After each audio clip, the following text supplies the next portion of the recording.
ಇನ್ನು ಕಾಂಗ್ರೆಸ್ನಲ್ಲೂ ಕೂಡ ಪಟ್ಟದಾಟದ ರಗಳೆಗಳು ನಿಲ್ತಾ ಇಲ್ಲ. ಡಿಕೆ ಹೆಜ್ಜೆ ಹೆಜ್ಜೆಗೂ ಮಾರ್ಮಿಕ ಮಾತುಗಳನ್ನ ಆಡ್ತಾ ಇದ್ದು ನಿಗೂಢ ಚರ್ಚೆಗಳೇ ಅನಾವರಣ ಆಗ್ತಾ ಇದೆ. ಈ ನಡುವೆ ಎಂಬಿ ಪಾಟೀಲ್ ಪರಮೇಶ್ವರ್ಗೆ ಉಜ್ವಲ ಭವಿಷ್ಯವಿದೆ ಅಂತ ಹೇಳಿದ್ದು ನೂರೆಂಟು ಚರ್ಚೆ ಹುಟ್ಟು ಹಾಕಿದೆ.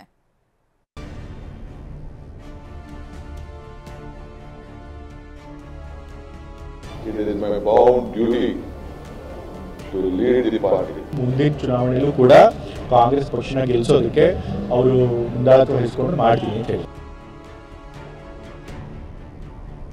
ಎಲ್ಲ ದೊಡ್ಡ ಮನ್ಸು ಮಾಡಿ ಒಂದೇ ಮಾತಿನಲ್ಲಿ ಹೇಳ್ಬಿಟ್ರೆ ನಾಳೆ ರಾಜೀನಾಮೆ ಕೊಡ್ತಾರೆ. ರಾಜಕೀಯ ನಿವೃತ್ತಿ ತಗೊಳ್ಳೋದು ಅದು ಯಾವುದೋ ಪ್ರಶ್ನೆ ಉದ್ಭವಿಸಿದ್ರೆ ಅವ್ರಿಗೆ ಇನ್ನೂ ಉಜ್ವಲ ಭವಿಷ್ಯ ಮುಂದೆ ಕಾಣಿದೆ.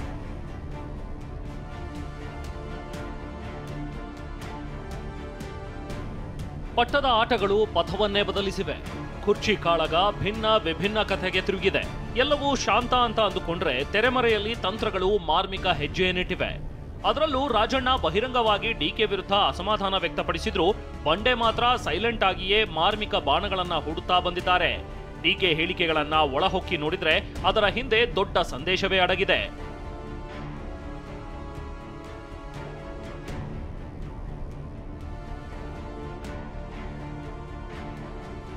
ಮುಂದೆ ಯಾವ ಹುದ್ದೆಗೆ ಹೋದ್ರೂ ಪಕ್ಷ ಮುನ್ನಡೆಸುತ್ತೇನೆ.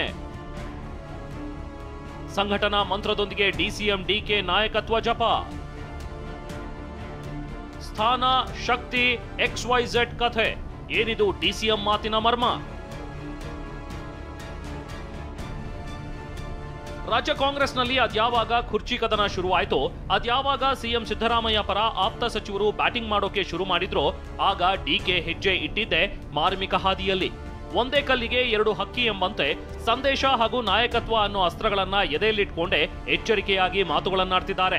ಇದಕ್ಕೆ ಸಾಕ್ಷಿ ಎಂಬಂತೆ ನಿನ್ನೆ ಕೂಡ ಸಂಘಟನಾ ಮಂತ್ರದೊಂದಿಗೆ ಕಾರ್ಯಕರ್ತರಿಗೆ ಹುರುಪು ತುಂಬಿದ ಇದೇ ಡಿಕೆ ಮುಂದಿನ ದಿನಗಳಲ್ಲಿ ನಾನು ಯಾವುದೇ ಸ್ಥಾನಕ್ಕೆ ಹೋದ್ರೂ ಯಾವುದೇ ಸ್ಥಾನದಲ್ಲಿ ಇದ್ರೂ ಪಕ್ಷವನ್ನ ಮುನ್ನಡೆಸೋದು ನನ್ನ ಕರ್ತವ್ಯ ಅನ್ನೋ ಮೂಲಕ ನಾಯಕತ್ವದ ಮೇಲೆ ಟವೆಲ್ ಹಾಕಿದ್ದಾರೆ.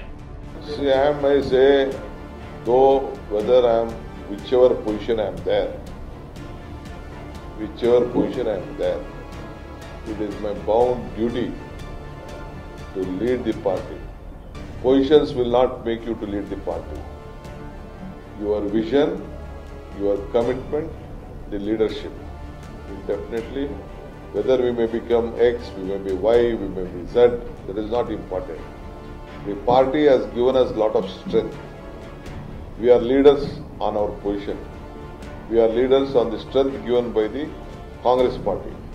It is our bound duty as a congressman to give strength and do the leadership. DCM D K Shivakumar ಮಾತಿಗೆ ರಿಯಾಕ್ಟ್ ಮಾಡಿದ ಪರಮೇಶ್ವರ್, ಅವರು ಹೇಳಿದ್ರಲ್ಲಿ ತಪ್ಪೇನಿದೆ, ಹೈಕಮಾಂಡ್ ಅಧ್ಯಕ್ಷರ ನಡುವೆ ಪ್ರವೇಶ ಮಾಡಲ್ಲ ಅಂದ್ರು. ಡಿಕೆ ಶಿವಕುಮಾರ್ ಅವರು ಮೀಟಿಂಗ್ ಅಲ್ಲಿ ಹೇಳಿದ್ದಾರೆ, ಮುಂದಿನ ಚುನಾವಣೆ ನನ್ನ ನೇತೃತ್ವದಲ್ಲಿ ಆಗ್ತದೆ, ಯಾವುದೇ ನಾನೇ ಹೇಳಿಕೆ ನೀಡಿದೆ. ಅಲ್ಲ, ಅವ್ರ ಹೇಳಿಕೆನಲ್ಲಿ ತಪ್ಪೇನಿದೆ ಅಂತ ನಾನು ಹೇಳಿದ್ನಲ್ಲ ಇಲ್ಲೇ ನಿಂತ್ಕೊಂಡು.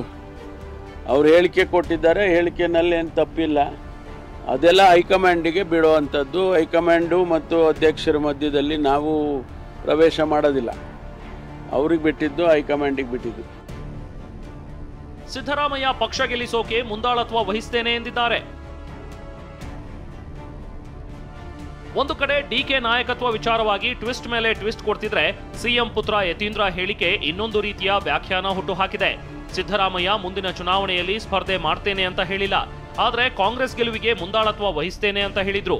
ಹಾಗೆ 5 ವರ್ಷ ತಂದೆಯೇ ಸಿಎಂ ಆಗಿರ್ತಾರೆ ಅಂತ ಬಾಂಬ್ ಸಿಡಿಸಿದ್ರು. ಚರ್ಚೆ ಮಾಡಿಲ್ಲ, ಆ್ಯಕ್ಚುಲಿ ಮುಂದಿನ ಚುನಾವಣೆ ನಿಲ್ಲಲ್ಲ ಅಂತ ಹೇಳಿರೋದು.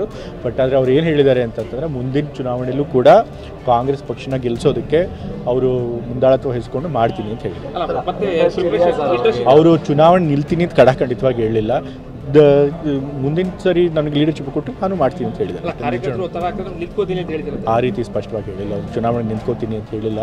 ಪಕ್ಷ ಗೆಲ್ಲುವಂಥ ಗೆಲ್ಲಿಸುವಂಥ ಪ್ರಯತ್ನ ಮಾಡ್ತೀನಿ ಅಂತ ಹೇಳಿದ್ದಾರೆ. ಖಂಡಿತ ಕಂಟಿನ್ಯೂ. ಇವಾಗ ಯಾರಿಂದ ಅವ್ರಿಗೆ ಇವಾಗ ಯಾರು ಅವರು ಮುಖ್ಯಮಂತ್ರಿ ಸ್ಥಾನಕ್ಕೆ ಕೇಳಬೇಕು ಅಂತ ಹೇಳಿದ್ದಾರೆ, ಶಾಸಕರೇನಾದ್ರು ಕೇಳಿದಾರೆ ಅಥವಾ ಹೈಕಮಾಂಡ್ ಅವ್ರೇನು ಕೇಳಿದಾರೆ? ಇಲ್ಲ. ಬದಲಾಗಿ ಈ ರೀತಿ ಆರೋಪ ಬಂದಾಗಲೂ ಕೂಡ ನಮ್ಮ ಪಕ್ಷದ ಎಲ್ಲ ಶಾಸಕರಾಗಲಿ ಹೈಕಮಾಂಡ್ ಆಗಲಿ ಸಿದ್ದರಾಮಯ್ಯ ಪರವಾಗಿ ನಿಂತ್ಕೊಳ್ತೀವಿ ಅಂತ ಹೇಳಿದ್ದಾರೆ. ಯಾಕೆಂದರೆ ಅವ್ರಿಗೆ ಗೊತ್ತಿತ್ತು ಇದು ಸುಳ್ಳು ಆರೋಪ ಅಂತೇಳಿ. ಸೊ ಹಾಗಾಗಿ ಎಲ್ಲರೂ ಅವ್ರ ಜೊತೆಗಿರಬೇಕಾದ್ರೆ ಖಂಡಿತ ಅವ್ರು ಅದಕ್ಕೆ ಸರ್ಕಾರವಾದಿ 5 ವರ್ಷ ಪೂರೈಸ್ತಾರೆ. ಇಷ್ಟೆಲ್ಲ ಆದರೂ ಕೂಡ ಅಧಿಕಾರ ಹಂಚಿಕೆ ವಿಚಾರ ಚರ್ಚೆ ಆಗ್ತಾ ಇರೋದು ಏನು ಕಾರಣ? ಚರ್ಚೆಗಳು ಆಗ್ತಾನೆ ಇರ್ತೇವೆ. ಪ್ರತಿಯೊಂದು ಪಕ್ಷ ಇದ್ದ ಮೇಲೂ ಎಲ್ಲರೂ ಕೂಡ ಮುಖ್ಯಮಂತ್ರಿಗೆ ಆಕಾಂಕ್ಷಿಗಳು ಕೆಲವರು ಇದ್ದೇ ಇರ್ತಾರೆ. ಅವಾಗ ಅವ್ರು ಹೇಳ್ತಿರ್ತಾರೆ, ಅದರೊಳಗೆ ತಪ್ಪೇನಿಲ್ಲ.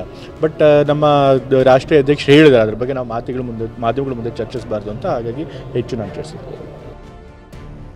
ಪರಮೇಶ್ವರ್ಗೆ ಮುಂದೆ ಉಜ್ವಲ ಭವಿಷ್ಯ ಕಾದಿದೆ ಎಂದ ಎಂಬಿಪಿ. ಮೊನ್ನೆ ಅಷ್ಟೇ ಪರಮೇಶ್ವರ್ ಕೊರಟಗೆರೆಯಲ್ಲಿ ರಾಜೀನಾಮೆಯ ಮಾತುಗಳನ್ನಾಡಿದ್ರು.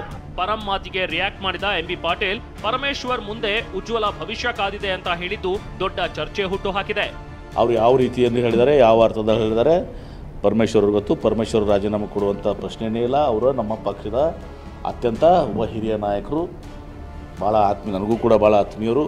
ಅವರು ರಾಜಕೀಯದಲ್ಲಿ ಇನ್ನೂ 20 ವರ್ಷ ಅವರು ಇರಬೇಕು ಅಂತೇಳಿ ನಮ್ಮೆಲ್ಲರ ಆಶಯವಾಗಿದೆ.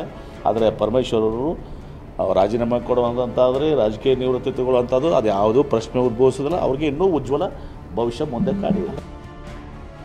ಮುನಿಯಪ್ಪ ವೇಣುಗೋಪಾಲ್ ಭೇಟಿ, ರಾಜ್ಯದ ಬೆಳವಣಿಗೆಗಳ ಚರ್ಚೆ. ಡಿಕೆ ದಿಲ್ಲಿ ಯಾತ್ರೆ ನಡುವೆ ಸಚಿವ ಮುನಿಯಪ್ಪ ಕೂಡ ಕೆಸಿ ವೇಣುಗೋಪಾಲ್ ಅವರನ್ನ ಭೇಟಿ ಮಾಡಿದ್ದಾರೆ. ಎಐಸಿಸಿ ನೂತನ ಕಚೇರಿಯಲ್ಲಿ ಮೀಟ್ ಆದ ಸಚಿವ ರಾಜ್ಯದ ರಾಜಕೀಯ ಬೆಳವಣಿಗೆಗಳ ಕುರಿತು ಚರ್ಚೆ ನಡೆಸಿದ್ದಾರೆ ಅನ್ನೋ ಮಾತಿದೆ. ಡಿಸಿಎಂ ಡಿಕೆ ಕೂಡ ದೆಹಲಿಯಲ್ಲಿದ್ದು ಹೈಕಮಾಂಡ್ ನಾಯಕರನ್ನ ಯಾವುದೇ ಕ್ಷಣದಲ್ಲಾದರೂ ಭೇಟಿ ಮಾಡುವ ಸಾಧ್ಯತೆ ಇದೆ. ನಾಯಕರ ಭೇಟಿ ಪಾಲಿಟಿಕ್ಸ್ ಕೇವಲ ದೆಹಲಿಗೆ ಮಾತ್ರ ಸೀಮಿತವಾಗಿಲ್ಲ. ಬೆಂಗಳೂರಿನಲ್ಲಿ ಸಚಿವ ಕೆಎನ್ ರಾಜಣ್ಣ ಸಿಎಂ ಭೇಟಿಯಾಗಿದ್ದು ರಾಜಕೀಯ ಚರ್ಚೆಗೆ ನಾಂದಿ ಹಾಡಿದೆ. ದಲಿತ ಸಿಎಂ ಕಾರ್ಡ್ ಪ್ಲೇ ಮಾಡಿದ ಸಂಸದ ಕಾರಜೋಳ. ಕಾಂಗ್ರೆಸ್ ಕುರ್ಚಿ ಕಾಳಗಕ್ಕೆ ತುಪ್ಪ ಸುರಿದ ಬಿಜೆಪಿ ಸಂಸದ ಗೋವಿಂದ ಕಾರಜೋಳ ದಲಿತರನ್ನ ಸಿಎಂ ಮಾಡಿ ಅಂತ ದಲಿತ ಕಾರ್ಡ್ ಪ್ಲೇ ಮಾಡಿದ್ದಾರೆ. ಮುಖ್ಯಮಂತ್ರಿ ಆಗಬೇಕು, ದಲಿತ ಮುಖ್ಯಮಂತ್ರಿ ಆಗಬೇಕಂತ 10-15 ವರ್ಷದಿಂದ ಕಾಂಗ್ರೆಸ್ನವ್ರು ಗೊಲ್ಲು ಎಬ್ಬಿಸಿದ್ದಾರೆ. ಇದೊಂದು ಅಪರ್ಚುನಿಟಿ ಸಿಕ್ಕದು ಕರ್ನಾಟಕಕ್ಕೆ. ಮಲ್ಲಿಕಾರ್ಜುನ ಖರ್ಗೆ ಅವರು ಎಐಸಿಸಿ ಅಧ್ಯಕ್ಷರಾಗಿದ್ದಾರೆ.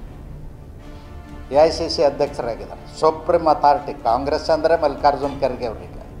ಅದಕ್ಕೆ ಒಂದು ಬಾರಿ ದೊಡ್ಡ ಮನಸ್ಸು ಮಾಡಿ ನಿಮಗೆ ಸಿಕ್ಕಂಥ ಅವಕಾಶವನ್ನು ಉಪಯೋಗ ಮಾಡಿಕೊಂಡು ಒಬ್ಬ ದಲಿತನ ಮುಖ್ಯಮಂತ್ರಿ ಮಾಡಬಾರ್ದ? ಈಗ ಇದೊಂದು ಮಾಡಿದರೆ ಅಂದ್ರೆ ಇತಿಹಾಸದ ಪುಟಗಳಲ್ಲಿ ಖರ್ಗೆ ಅವರ ಹೆಸರು ಶಾಶ್ವತವಾಗಿ ಉಳಿತದ. ಖರ್ಗೆ ಅವರು ಎಐಸಿಸಿ ಪ್ರೆಸಿಡೆಂಟಾಗಿ ಕರ್ನಾಟಕದಲ್ಲಿ ಯಾರನ್ನ ಮಾಡ್ತಾರೆ ಮಾಡಿ. ನನಗೆ ಇವರು ವ್ಯಕ್ತಿಗತ ಅಲ್ಲ. ಪರಮೇಶ್ವರು ಭಾಳ ವರ್ಷದಿಂದ ಅಪೇಕ್ಷೆ ಪಟ್ಟಿದ್ದಾರೆ.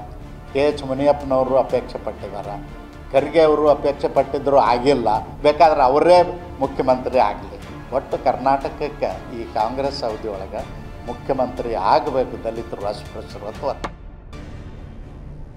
ಅದ್ಯಾಕೋ ಏನೋ ರಾಜ್ಯ ಕಾಂಗ್ರೆಸ್ನಲ್ಲಿ ಪಟ್ಟದಾಟ ತೆರೆಮರೆಯಲ್ಲೇ ಜೋರಾಗುವ ಲಕ್ಷಣಗಳು ಕಾಣ್ತಿವೆ.